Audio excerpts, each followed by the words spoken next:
when we go to some Q&A and such, I'll probably take off the presentation so we can just see each other's faces. But for now, if you're muted and just you can see the presentation, that'd be great. And yeah, and I mentioned in the chat, but if you weren't in chat, you may not have seen it. But be sure to have access to the chat, because that and Dr. Ford is going to help me sort of assemble some of the thoughts there. But I'll be asking you some questions, and if you can put your thoughts there, then we can use that to kind of make it a little more interactive, like kind of like we're in a live classroom here, and make it as interactive as it can be. So thanks for joining, and this will be recording, so any of your friends or colleagues or cohort members who can't attend, make sure they know that it's here. If you think it was valuable, that they could access it. We'll be sending out both the presentation recording and then also the article that we're using as the example tonight, so everyone can kind of walk through that together afterward if they'd like. So this is how to read a research article in 15 minutes or less. It's easier than you think. And this was actually a presentation that we as graduate students asked one of our faculty members, Dr. Jay Barbuto, he was my dissertation chair, to give us this talk when I was at University of Nebraska working on my PhD, because it became very clear early as I started even in my master's program, you know, being asked to read 10 articles a week or something like that, and or more, and or chapters in books, and it was so overwhelming to think, how am I ever going to get all this reading done? And I made the initial mistake of sitting down with a pile of articles in front of me or on the computer and just thinking I could just read them, and like I would a novel or something. And then I'd go to these classes, and it was clear that other students were absorbing a lot more of the articles than I was.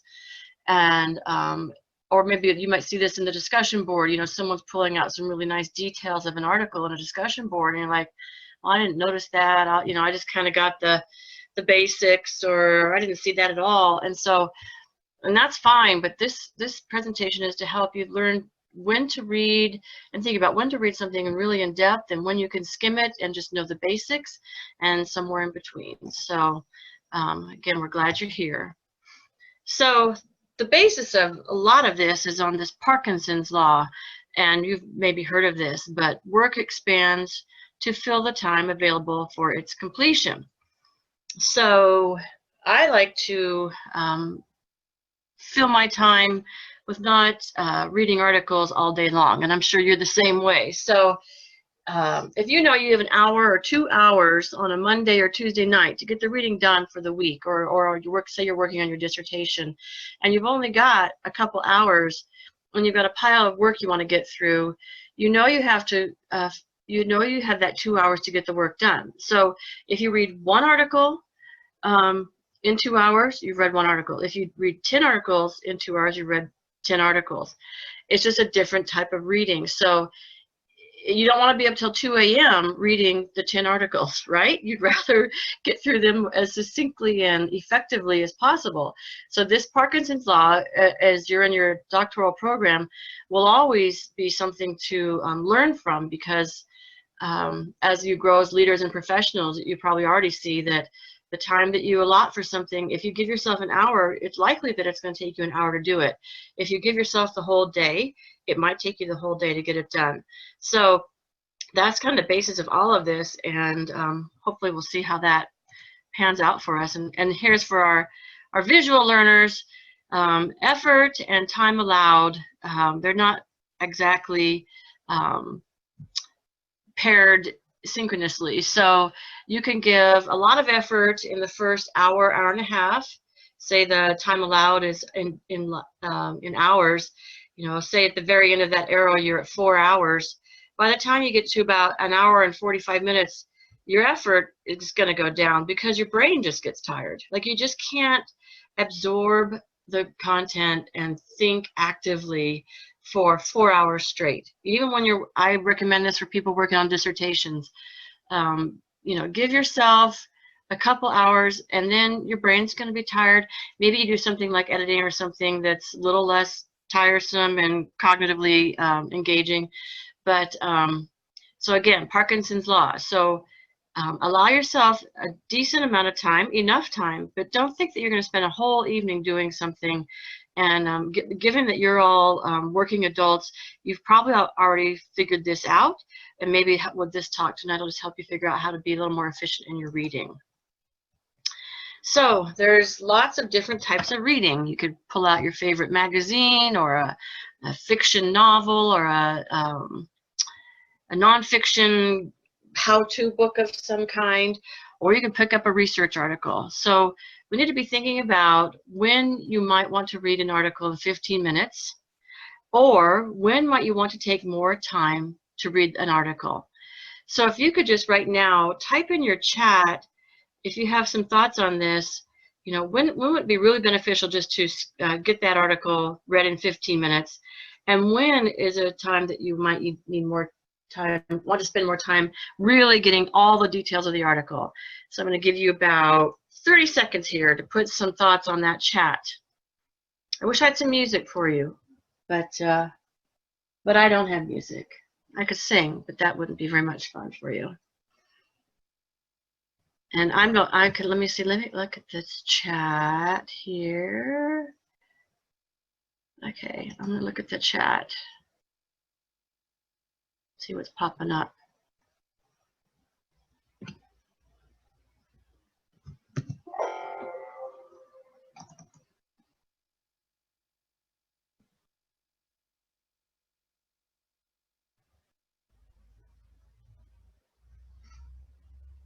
For some reason, I'm not able to get into the chat right now, Dr. Ford. So if there's some thoughts there, could you share some of those? When might be a time students might want to read articles in 15 minutes, or when they might want to spend more time? One says literature search. One says as I look through this, you may want to click in the chat where it says 2 in the lower right corner and switch it from private to everyone. Then you might be able to see it. I'm not sure. Or it might be because you have the PowerPoint you can't see. Anyway, more time. It says more time source for a paper, finding an applicable article, determining if an article applies to a current assignment, more time, picking out details of a study you know is impactful, more time for understanding. Awesome. Awesome. So I heard a lot of things that are right on track there. So if you're looking for something that might be the basis of your dissertation, that might be a time then you need to really understand every little detail of that article. But the very first scan, the very first 15 minutes is what we're talking about here more today. So articles that you need to read and chapters you need to read more quickly. So as you said, when you need to find some basic information, something just to see if it's even relevant to what you're trying to do, to the assignment or to your dissertation topic, or when you have a lot of time, when you have a lot of time to read and need to focus your attention, when you have a lot to read and you need to focus your attention for a shorter span of time. That's the 10 articles on your lap. So say you've been to the library or gone through the library at Creighton, and you've retrieved 10 articles on followership. Say that's something you want to study. They may not all be something that you want to use. So that's when you could read the article quickly. So when you have a lot to read and you really need to focus your attention, as I was saying, and not spend 4 hours, but spend an hour on that task. Or when you're looking for arguments to support your articles, to support your arguments and thoughts for a class paper or dissertation. So a lot of times when you get an assigned article for a discussion board, there's a lot of reading, and discussion boards are always more interesting when you find something really specific to talk about rather than the generalities, because then you get better questions and better dialogue in the discussion board. So that's a good time to know how to read the article in 15 minutes, but to get more out of that reading in that 15 minutes with some really smart look-fors and some really smart things to to be specifically looking for, and I'm going to share those with you in a minute. So let's move on here.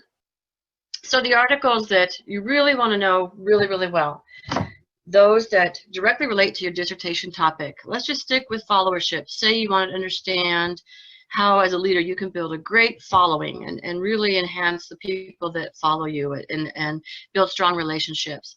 So you would want to go and find a lot of articles about followership, but you really need to know the whole story of followership. Like, when did that start being researched? When was it first defined in the literature, in the scholarly literature? Who defined it? How did they define it? How is it that evolved over time? So when you go to look at a topic that might be related to your dissertation, it's kind of like a history lesson. And when you go to write your lit review for your dissertation, or even for a paper in a class, you want to write that as a sort of a historical perspective. You know, who was the first person to write about it, and how they defined it, and then how that topic has evolved. And those are the things that you kind of really need to dig more, get more depth into the papers. Also, we see a lot of dissertation defenses that they have some hypothesis, or they have an idea of what's going to happen with their dissertation. They go to collect data. Lo and behold, it all turns out exactly as they thought it was going to turn out, and everything was absolutely significant or relevant, and it almost feels as though the student never found anything in the literature that would actually argue against their argument in the dissertation. And sometimes students are afraid, oh, if I don't find what I think I'm going to find, I won't pass. You know, that's not true.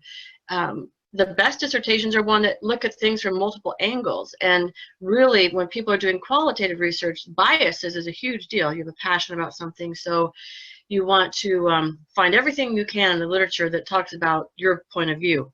So when you find an article that is actually counter or has some argument against what you're proposing, it's really great to know that article really well, because faculty and the readers of your dissertation may know that argument very well, and if you don't include it or understand it in your dissertation, it's a real limitation for you. It makes your dissertation lower quality.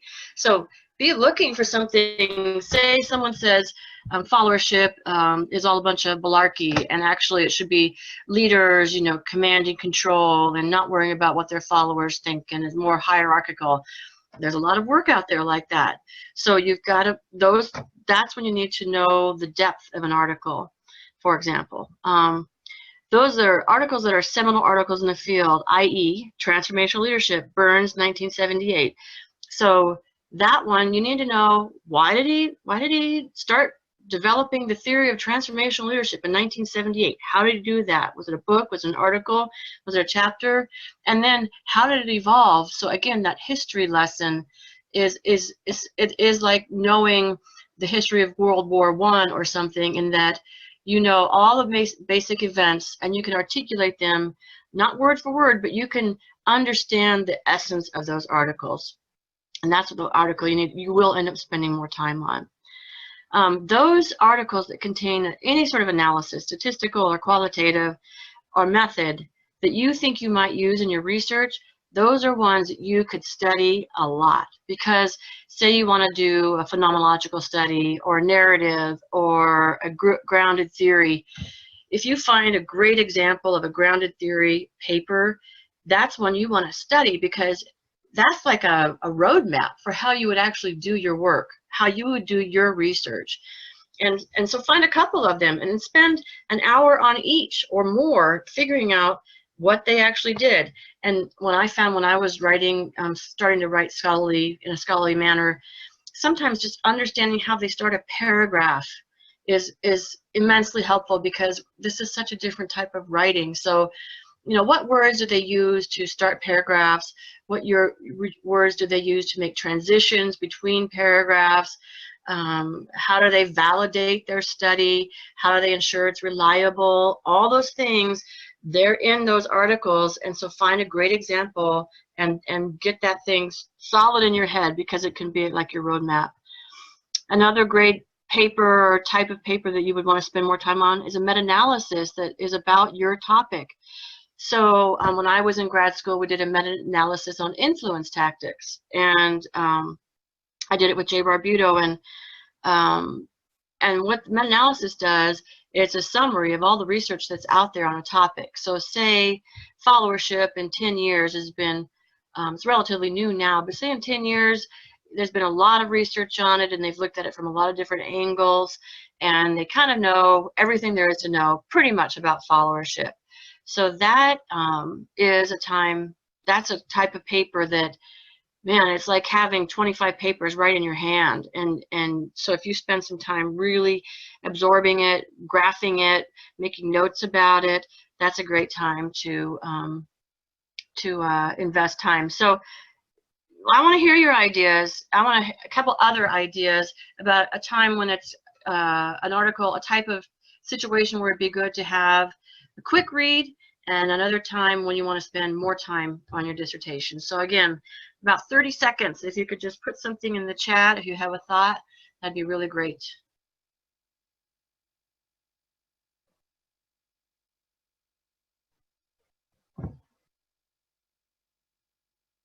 Dr. Ford, we have anything popping up there?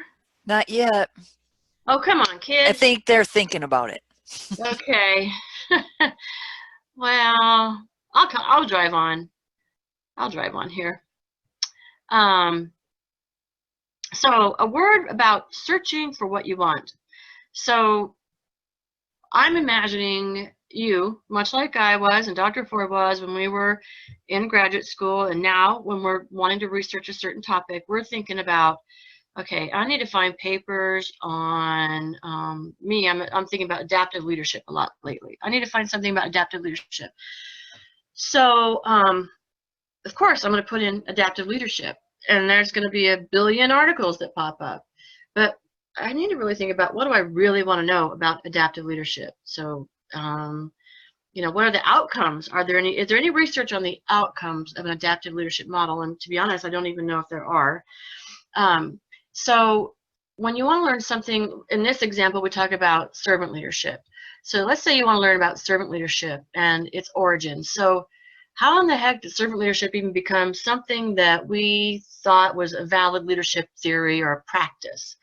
So maybe you want to know more about how to measure servant leadership. So you're thinking, I want to know if servant leadership is possible in the corporate setting, or in a school setting, or in a hospital setting. What's the prevalence of servant leaders out there, or would be an acceptable model for us to reinforce? Or maybe you want to understand, I know that there's a servant leadership theory, but I'm wondering if there's a measure of it. Like if I want to do a quantitative study, or maybe even just a small sampling type of a study, I wonder if there's something already out there, or do I have to write my own servant leadership instrument? Do I have to figure that out? So maybe you just kind of want to know, is there some, a measure of servant leadership? Or maybe you want to know sort of the theoretical underpinnings of servant leadership. So, okay, I know in the EDD program, like when I write candidacy or when I'm writing a paper, I always have to sort of instill or describe the whole theoretical aspect of the construct. In this case, it's servant leadership. It's not like it's just a term that pops up at the grocery store. This isn't something that's easily just created and, oh, wow, we're all going to be servant leaders.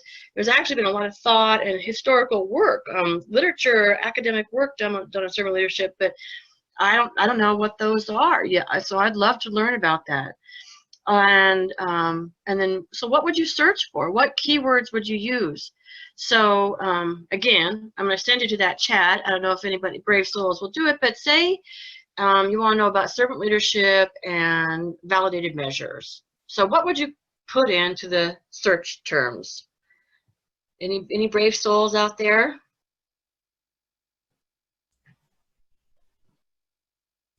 Kelsey says servant leadership, validated measures. And Kim Garcia says servant leadership measures. Okay, those two might get you started just fine.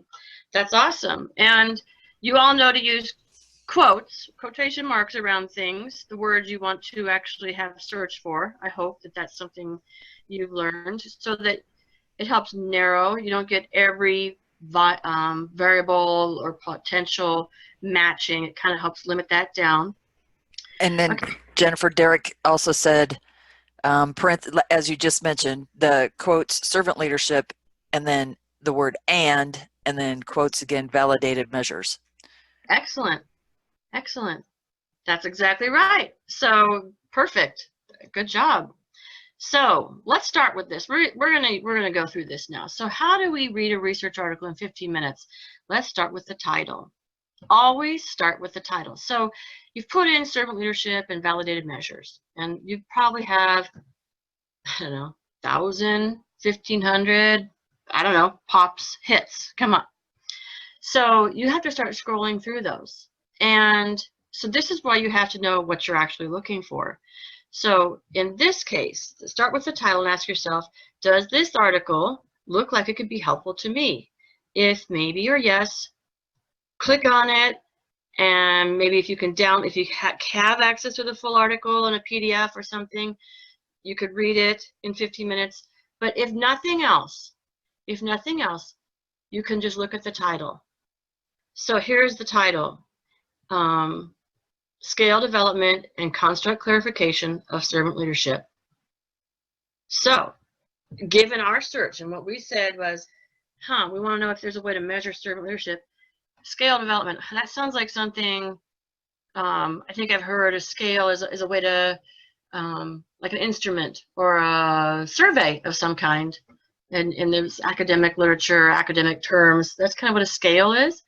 And construct, that's like a variable. That's the way you define a certain theoretical, give theoretical meaning to something as a construct. So it's based in the literature. And clarification, that means like maybe there's been confusion in servant leadership since it began being researched. So would you want to retrieve this article and use our 15-minute process? I'm guessing you're nodding your heads. If this is what we want to learn about, this is probably would be a good one. We at least want to go to the library, see if we can get access to that journal, get that article PDF or whatever format we can get it, and maybe print it out, save it, make notes on it. But this would be one that would be something that we probably want to read in 15 minutes or less, and then maybe further down the road spend more time with it. They are nodding their heads, Dr. Muspreen. They're nodding their heads. Yay! Okay, so the next piece. So often when you do a search, you get the title, and you also usually get the abstract. Those are the two most important things that are out there for literature search. So here is the abstract for this paper. I want to give you a moment to read it. I'll read it out loud just because I can. It says, this article presents an integrated construct of servant leadership derived from a review of the literature. Subscale items were developed to measure 11 potential dimensions of servant leadership: calling, listening, empathy, healing, awareness, persuasion, conceptualization, foresight, stewardship, growth, and community building. Data from 80 leaders and 388 raters. Okay, the leaders, this was a kind of like a 360. So the leaders completed the survey, and then they assigned raters to complete the survey about them. So it's a multi-level study, which is a huge advantage. So they had 80 leaders and 388 raters who evaluated their leader to test the internal consistency, confirm factor structure, and assess convergent, divergent, and predictive validity. Results produced 5 servant leadership characteristics. So you see they started with 11. That's pretty common when they're developing a measure, and they ended up with 5, and they're called altruistic calling, emotional healing, persuasive mapping, wisdom, and organizational stewardship, with significant relations to transformational leadership, leader membership exchange, extra effort, satisfaction, and organizational effectiveness. So they took this servant leadership measure and correlated it with these other outcomes, transformational leadership. So leadership membership exchange, extra effort, and satisfaction. So they want to know how alike is servant leadership from transformational leadership, LMX, and how much does servant leadership lead to extra effort, satisfaction, and organizational effectiveness? So not only did they validate it, but they correlated it with some other outcome variables. Strong factor structures and good performance in all validity criteria indicate that the instrument offers value for future research.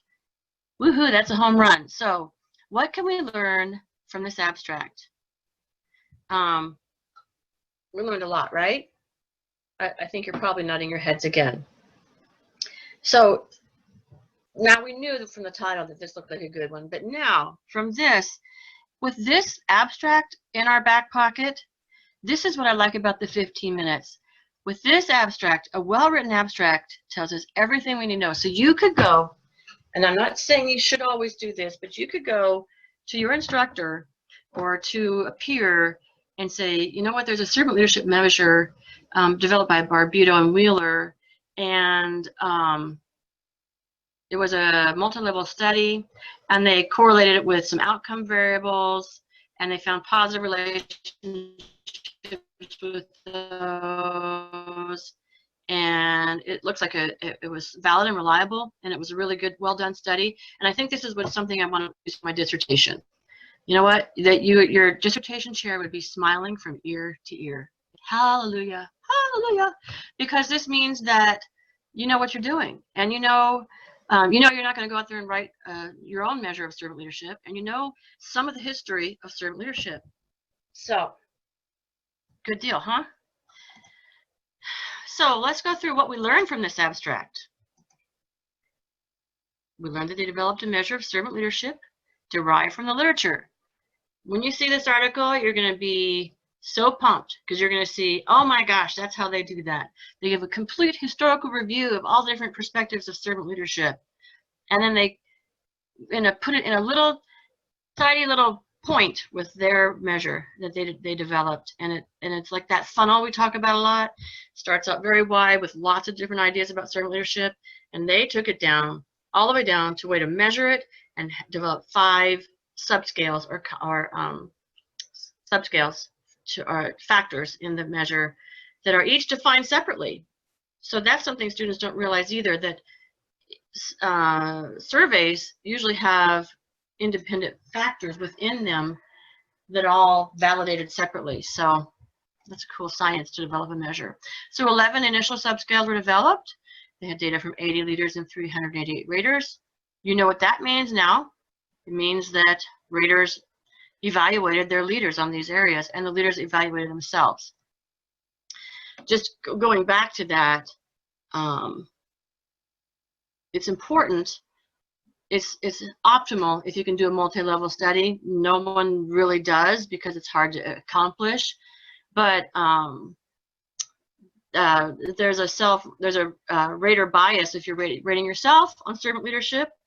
You know, you probably think you're great, and you're going to say, yeah, I do all these servant leadership things, but your raters tend to see it differently often. So that's just something to look for in a paper too. You know, when you have all this self-report data, it's always a limitation of the study because self-report is usually somewhat biased.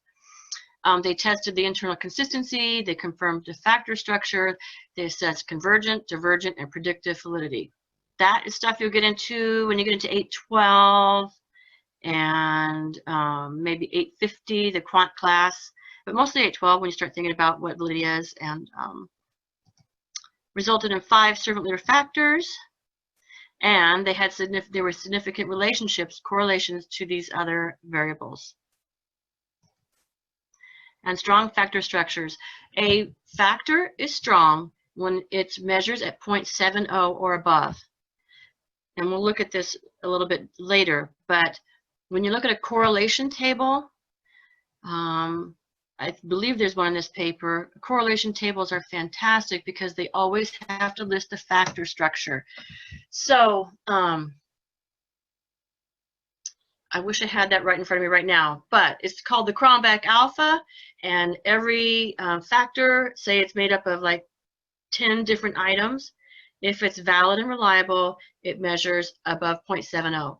For instance, I had one in my dissertation that was 0.59, and so we had to remove some of the items. And when we removed some of the weaker items in that measure, that scale, it strengthened the factor structure. So those are some things that are really great to know if you're especially if you're looking at quantitative data, or even if you just want to study correlation tables for a while and see factor structures of things. It's pretty interesting stuff.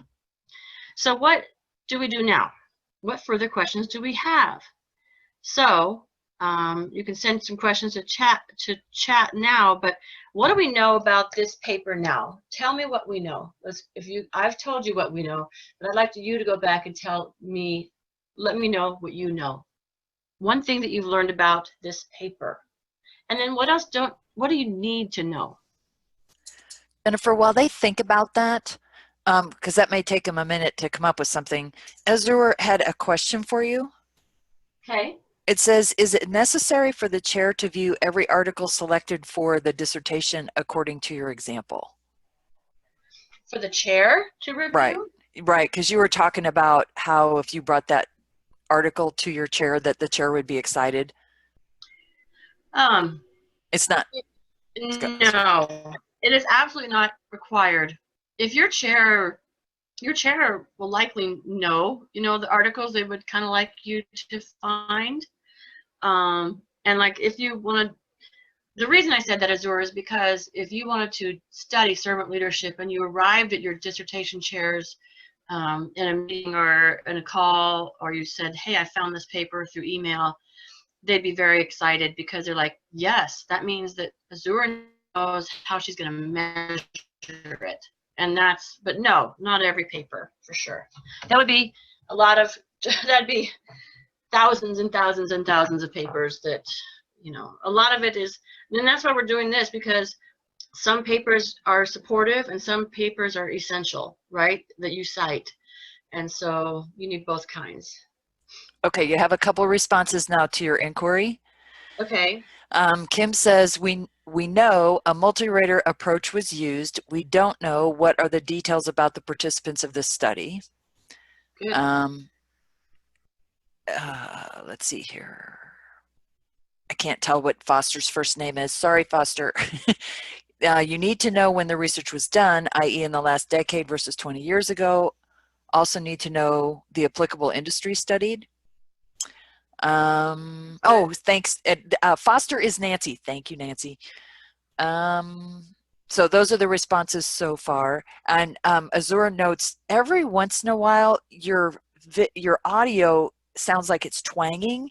So I don't know if it's your internet connection, but it goes away really quick. Just somebody noticed it, so I wanted to let you know. No, maybe I'm talking too loud. I don't know. Okay. Okay, But, so. Okay. Okay, is that pretty much what's in the discussion board or the chat? Yes. Okay, thank you. So, right, so this paper, you saw some things. This paper tells us that they developed a measure of servant leadership derived with the literature. Okay, so we wanted to spend a few minutes understanding the literature early in the article. So we know that this is probably a measure that was developed in a sound way. So that's good. That's what your dissertation chair would be very excited about. But let's go find what we need based upon what we are curious about or don't understand yet. So we also have some things we probably don't know still about this article. We've only read the title and the abstract. Just think about that. You've only spent time, and you already know quite a bit, but you've only read the title and the abstract. But you may need to get into this article now and do some detective work to figure out what you're really looking for. So what I am cautioning you against is just wandering through a paper with no focus. It's better if you know exactly what you're looking for, because you don't have to read from page 1 to page 30. It's best if you know what you're looking for, you just go find it. Maybe you want to know, like, well, what are the questions like that they were asking? Or maybe you want to know what does convergent and divergent validity mean? So you go to the methods section.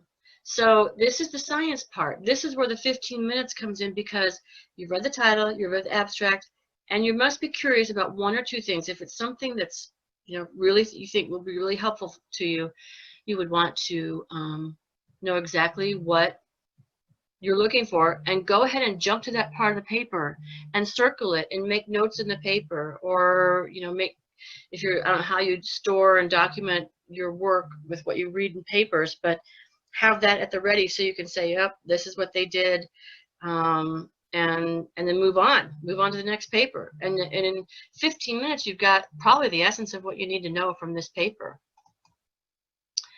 I find the tables help a lot.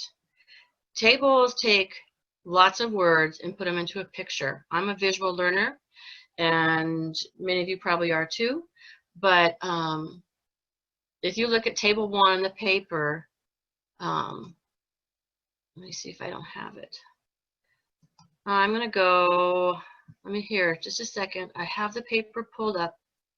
I was going to go to the actual paper. If I can, I'm going to stop the share, and I'm going to go, this is the tricky part that Dr. Ford and I were hoping would work, and it may not work. I'm going to, sorry everybody, now I'm lost. Okay, you clicked on share, right? Yeah. Okay, and yep, but the paper's no longer on my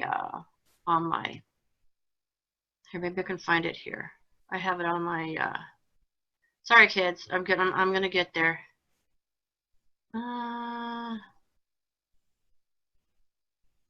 No, I don't think I am, sorry.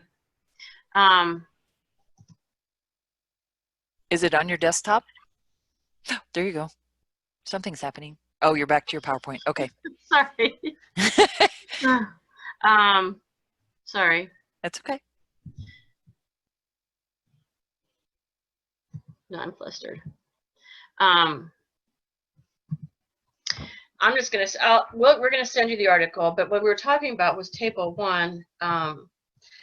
It compared the relationships between servant leadership, transformational leadership, and LMX theory, and it gives you the correlations, the relationships between these things. And this is where you can look at the numbers. And if you know what numbers you're looking for, you can learn a lot from studying the table, circling the significant relationships, and those are those that usually have the star next to them, or they're bolded, and it's a great way to, especially when you're doing like a lit review and your faculty advisor or your dissertation chair says, I need more detail. You told me that they found something positive between these two variables or these two constructs, like servant leadership and employee engagement, but I need more detail. This is where you go to the table that's inside the paper and pull out the significant relationships that support what you're trying to do with your dissertation. So you want to look at servant leadership in relation to employee engagement. Well, maybe there's a study out there that looked at something similar, and you can pull out those relationships from other papers. Again, it's that detective work. And you list those in your lit review, and your dissertation chair is going to be very happy about that too, because now you're showing that not only did you know that they studied this, that was the thing that you're looking at examining, but they provided a table that gives you the exact correlation between the two variables. And that's amazing when you can find something like that. So tables are something, figures are very helpful. Those kinds of things, title, abstract, tables are really important things that you can study in 15 minutes and learn a heck of a lot about a paper. And if you don't know how to read a table, the APA guide can be amazingly helpful with that. There's other resources out there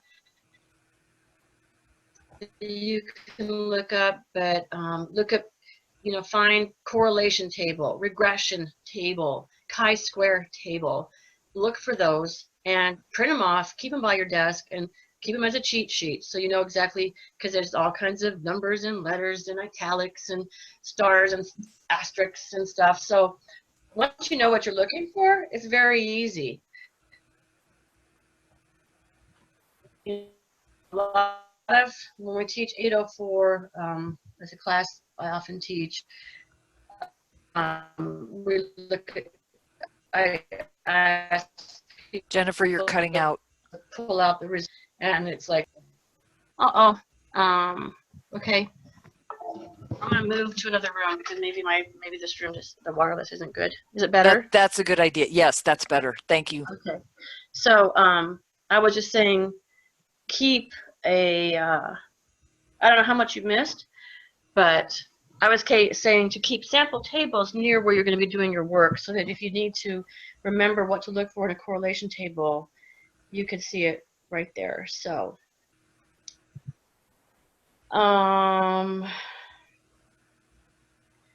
this slide is about how they developed a scale item. And so say you're wondering about how someone might go about developing a scale. You can find. Okay, now you have feedback, Jennifer. What? Now it sounds like you're in an echo chamber. I don't know what to do. didn't do anything different, but is it better now? Now it's better, yes. Thank you. I'm not going to move. Sorry about that. If you want to learn more about, say you wanted to, maybe you're thinking about what it would take to develop a scale. Well, you know that they did that in this paper, so you can read elements about, as this paragraph talks about how they developed a scale. So this is where the science of it comes in. If you know what you're looking for, then you can go to it and find it, tables and real specific places within the paper. So we know a lot about this article. Is there anything else that you thought of that you now know that you didn't know 5 minutes ago?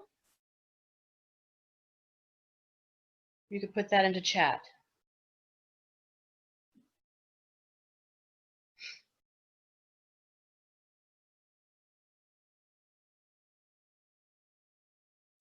Well, they're thinking, Azure had made a point a little while ago that didn't quite fit where we were going, but it fits now. She said that she usually starts by reading the headings and then she reads the conclusion and the methodology. So in terms of how she approaches how to read it, in addition to the tables and the abstract.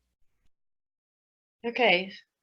So the headings, the methodology, and what was the last one? The conclusion. Okay. That's a good way you're going to get a full, spectrum. If you can do that in 15 minutes, that's great. And at least you know whether that's one you want to save and really study later or not. That sounds like a sound approach. Matt says that he now understands referencing the tables in the article. And Nancy said the strong factor of 7.0 is great to know. Good. Yay. That's awesome. Thank you. Ophelia says the importance of the tables. That's everybody so far. Okay. And so this article has 8 tables. So, and all of them are different, and because I'm not pulling it up, you're not going to be able to see it, but we're going to send it out to you with this recording and to everyone, to every student. So if you want to go and run through this again and then look at those tables, you can kind of see what you see in those as well, because they all have their own purpose, and and they provide a great graphical representation of all those words, that you could waste your time trying to get through a lot of paragraphs when you could find the same thing in a table. And the reference section. Now, what I love about the reference section is that it's like a little mini dictionary of just the papers that were used to write the paper, the study that you're examining. So it's like a literature review search tool. So again, depending on what you're looking for, maybe you're looking for other authors who are experts in developing a scale or a measure. Or maybe you want to know what's the history of servant leadership? You know, what's the theoretical basis for it? Maybe that's where you'd like to, maybe you can find, if you go to the reference section, you can find those articles and you can go out and get those. It helps you narrow your search and helps us find better keywords. And when we go into our next search, because you know, there's different terminology for so many of these, even academic words, and you may come up to a really nice set of keywords that get you exactly what you want. So I think the reference section is an amazing place to spend like the last 2 or 3 minutes of reading your paper in 15 minutes. So now really all you've done, without all of my talking, what you would have done is you've read the title, thought it looked interesting, then you thought, well, I'm going to go ahead and figure out what's in the abstract, maybe take a few notes, circle a few words, underline something. And then if you're still interested, you could go into the paper and you need to know exactly kind of what you're looking for, but maybe you go check out a few tables, maybe you, you know, like Azure said, you figure out how would they even, if I want to know how to develop a measure, I better read that methods section to see what they actually did. Maybe someone's just purely interested in just the findings because this is going to be a paper that supports other work that they do. So they want to look at those correlation tables. So, and in that reference section, again, think about it. You could be looking at 1 million hits on using keywords, or you could be looking at a reference section for one paper. And it's fantastic. And this paper is, I mean, when you see it, it's a pretty hefty reference section, but it's a great place to spend some time. Here's just one excerpt. So it's from Greenleaf. He was the earliest thinker on servant leadership, and in this, you know, this tells us that Greenleaf has 4 books on servant leadership, and they're all different. Here's the very first one, you know, the institution, trustees as servants, and how to become a servant leader, right? If you're going to be talking about this topic, you want to cite all 4 of these books and have read them, skimmed them, be aware of them, understand what the premise is of each of these books, because this is the guru of it. This is the person that was beginning the whole line of thinking on servant leadership. So I think I'm done talking now. I would like to know if there's questions or any final takeaways that you would like to offer up, or anything else we can help you with. And I know there's some other things, hot topics, and some other things that Dr. Ford usually does too. So I'm done with my formal presentation, so I'm open for questions or whatever we should do next. I'm just watching the chat for a second here. Or can you see the chat now, Jennifer? Yeah, I could stop the share now, because okay. Now, yes. There we go. I'm not seeing any questions. Jose said that he has used the reference section to go to the original research cited. That's awesome.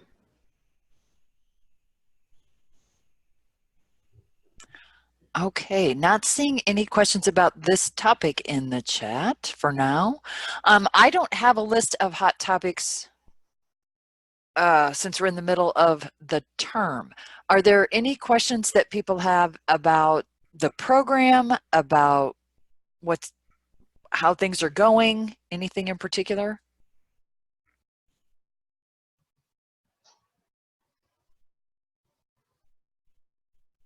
Can you explain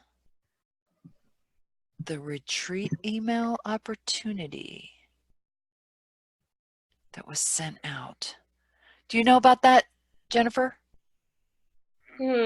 Kelsey, can you Kelsey, you can unmute and just talk. We just used the chat because she was sharing the screen, so it's harder to do the video. So you can just talk if you want to. Oh, okay.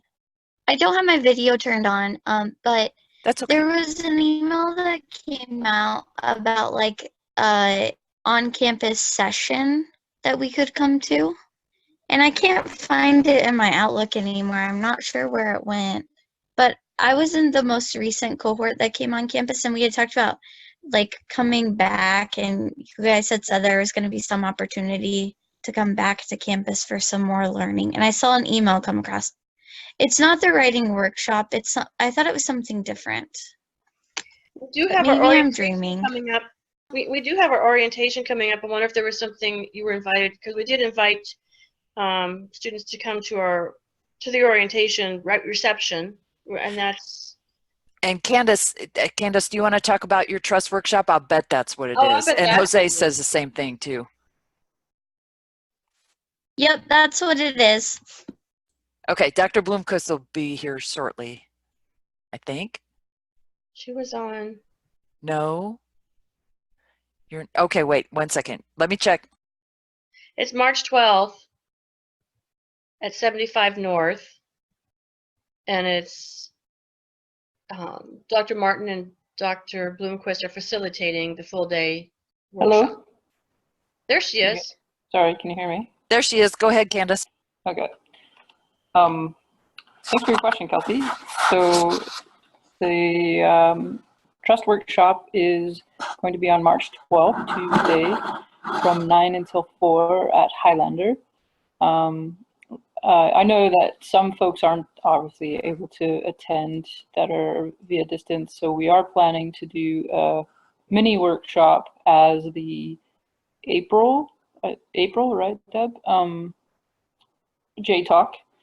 So the one that we're doing live Yes. is not just for our students. So it's a community event. So it's for the greater Creighton community as well as the greater Omaha community. So we have folks that have registered from some of the school divisions here in Omaha, as well as some of the local organizations that are going to be attending. So it's going to be a fairly interdisciplinary group that is going to be attending here in Omaha, but we will have a mini workshop as a JayTalk after we've done the other one. And we're going to do, I've been asked to do 2 different mini workshops now via distance. So we'll see how those work. We're going to try. Yeah, the April 10th one. So do you have other questions about it, Kelsey? This is based on, we're doing it based off of the research that Dr. Martin and Nancy and Laura and Ben have been part of over the last year about what does it mean to experience a culture of trust.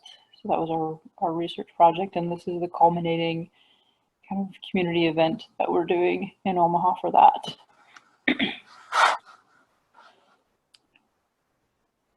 Do you have other questions, Kelsey? No, that was it. I just knew the opportunity was coming up, so I just was curious to hear more about it. So thanks for sharing.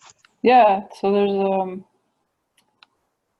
if you need the registration, it's an Eventbrite registration that you can use, and if you need that, just let me know and I can send another one out. I might have to look at the registration. I think we were getting pretty filled up, but if we have more room, I'll send out another message for everybody.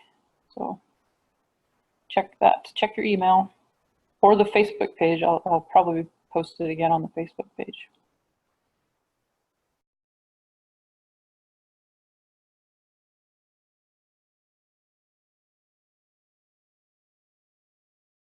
Okay. The next JayTalk is going to be, make sure I'm saying it right. I think it's March 13th. The second Tuesday in March is March 13th.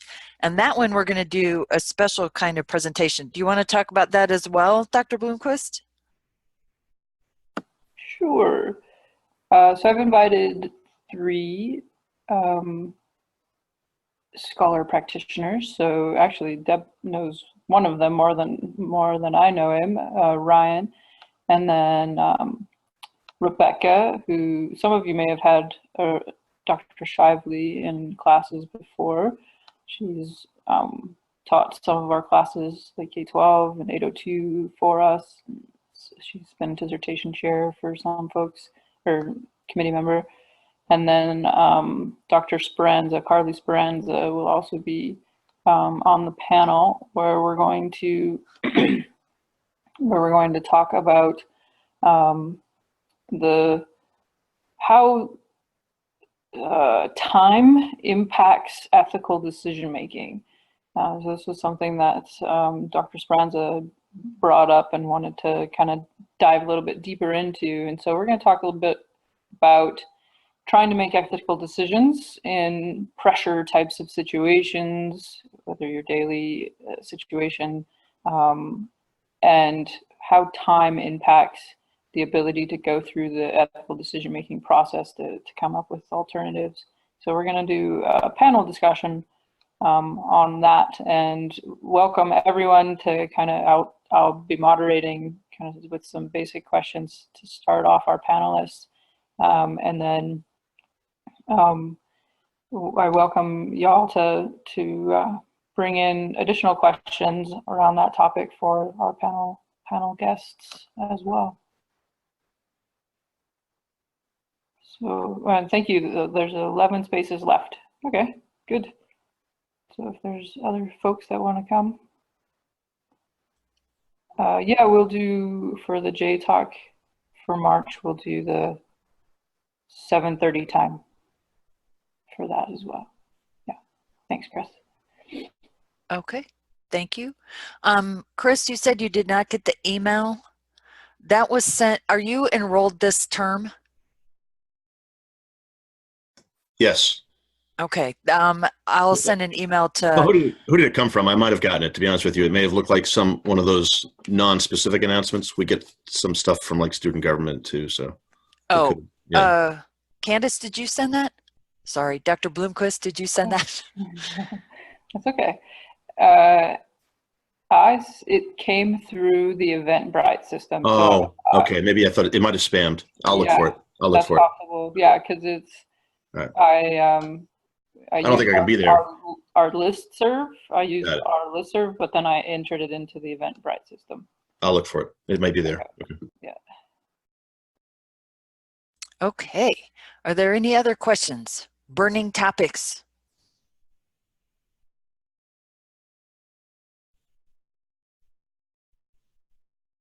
Watching the chat. Okay, well, I'd like to thank Dr. Moss-Breen for sharing her tips for reading the article and reading a research article in 15 minutes or less. Dr. And Ford, yes, Dr. Bloomquist. Did you see Ophelia's question about the name of the Facebook page? No, I did not. I'm glad you saw that. Where? She says. What is the name of the? What is the name of the Facebook page? Do you know? I can go grab it. I'll go grab my phone. Okay. And I'll tell you. Like it definitely has the word interdisciplinary in it. And I don't know how many other Facebook pages have that word in them. Right. I think it's just interdisciplinary leadership EDD, but let me see if I can find it too. Oh, I got it. I will. Okay. It's. Oh, Kelsey put it up there. Creighton University Interdisciplinary Leadership.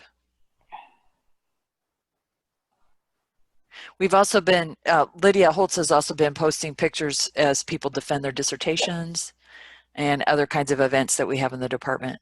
Mm-hmm. So feel free to like that group or follow that group. Yeah, it's fun when you can see the pictures when people defend their dissertation successfully, and those are great celebratory moments. Exactly. Okay, well, thank you everybody for joining us. This recording, once it processes, I will get it posted in the EDD Student Resources site, and we'll post Dr. Moss-Breen's article that she referred to along with it. So thank you, and have a good evening. You as well. Good night. Good night.